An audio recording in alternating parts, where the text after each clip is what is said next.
Welcome back to The Explainer. Okay, today we are doing something really fascinating. We're looking past modern political maps to uncover the ancient invisible forces that are truly shaping the incredibly rich cuisine of North Africa and the Maghreb.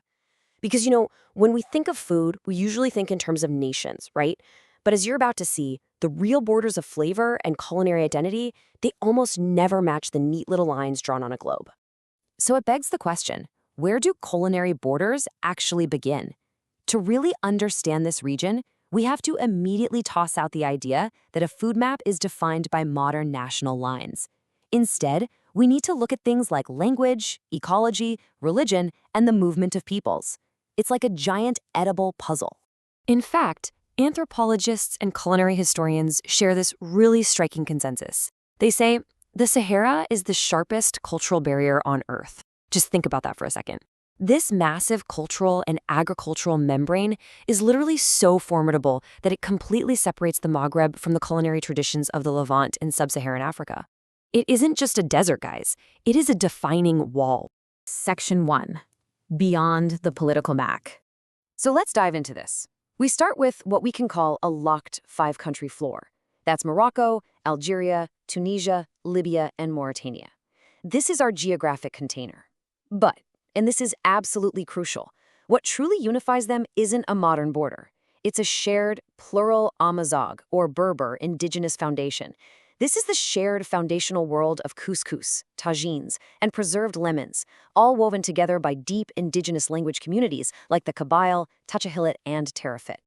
Now consider this for a moment. On a scale of 1 to 5, the search demand for Algerian cuisine in the English-speaking world is a 1. Literally near 0. No one is looking for it. But this contrasts wildly with Algeria's actual culinary reality, which boasts well over 1,000 distinct regional dishes. Wild, right? This massive discrepancy introduces a really fascinating concept, the invisible cuisine. Algeria is the textbook case here. It holds this massive regional depth, deeply documented in Arabic, French, and Tamazight, but it remains completely hidden behind political borders, language barriers, and let's be honest, Western blind spots. Deep culinary history is almost never visible on a standard geopolitical map. You really have to know where to look. Moving on to Section 2, the Saharan Caravan Grammar. Now, there is a massive scholarly debate about the desert, specifically asking, did the harsh ecology or the massive caravan trade routes create this shared Saharan culinary grammar? On one hand, you have extreme aridity creating a strict survival logic. We're talking camel milk, sand-baked tagiol bread, dried meats.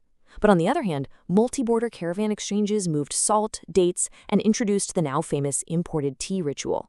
Ultimately, it's an incredible blend. It's exchange writing on the back of ecology. And who actually carries this grammar?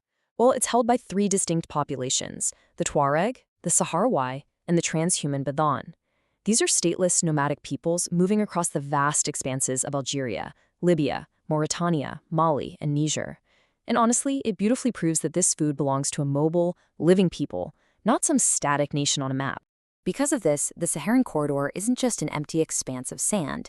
It acts as a massive dual citizenship culinary zone. For over a millennium, it has served as a two-way hinge exchanging goods, ingredients, and traditions with locked West and Central Africa. It's this bustling, totally borderless network of shared flavor.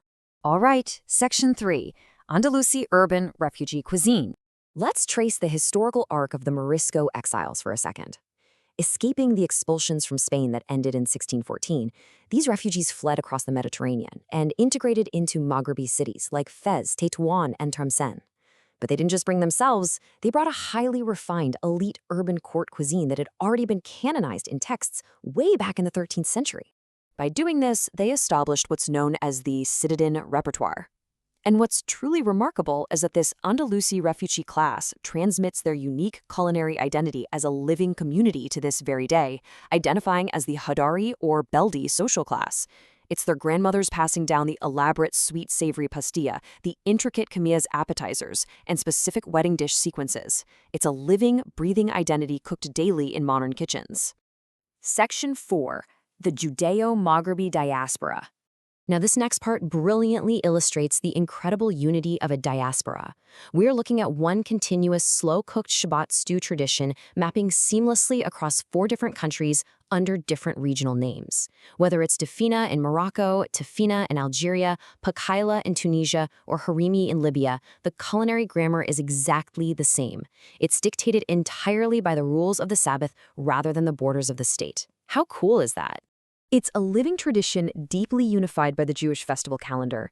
And while the incredible, still resident Jewish community of Jerba in Tunisia anchors this tradition locally today, there's a massive modern diaspora keeping it vibrantly alive globally, primarily in France and Israel. The food essentially acts as a profound edible memory for those who have migrated. Which brings us to Section 5, the living carrier test. So you might be wondering, how do culinary historians actually map all of this out? Well, they use something called the living carrier test. This is the strict rule researchers use to decide if a cuisine is a distinct, living identity or just a dead historical artifact. The test is simple but incredibly powerful. Does an extant, existing social group still cook this food specifically as a marker of their active identity? Let's compare the two. On one side, you have dead imperial flags. Think old Ottoman Regency dishes or French colonial layers. They're completely absorbed into the general population. No specific social class cooks them to say, hey, this is who we are. But contrast that with living subtraditions, like the Andalusi-Citadin cuisine, the Judeo-Maghrebi Kitchen, and the French-Maghrebi Diaspora. These communities actively cook their specific menus as a loud, proud declaration of their unique identity. The Bure diaspora is actually a perfect example of this test in action. This is a true Maghrebi culinary corridor defined completely by memory and migration. Known as a cuisine de migration et de mémoire, a cuisine of migration and memory, it uses inherited dishes, things like couscous, merguez, and tagine, to define a multi-generational identity. So even though this community largely exists geographically in France today, their food is a living, breathing extension of the Maghreb. Which leaves us with a pretty powerful final thought for this explainer. If the true map of the Maghreb is actually drawn by nomadic caravans, displaced urban refugees, and religious calendars, maybe take a closer look at your own dinner plate tonight. It is quite literally a living historical document. What invisible borders, vanished empires, and living histories are truly hiding in the foods of your own hometown? Something to chew on. Thanks for joining me and keep exploring.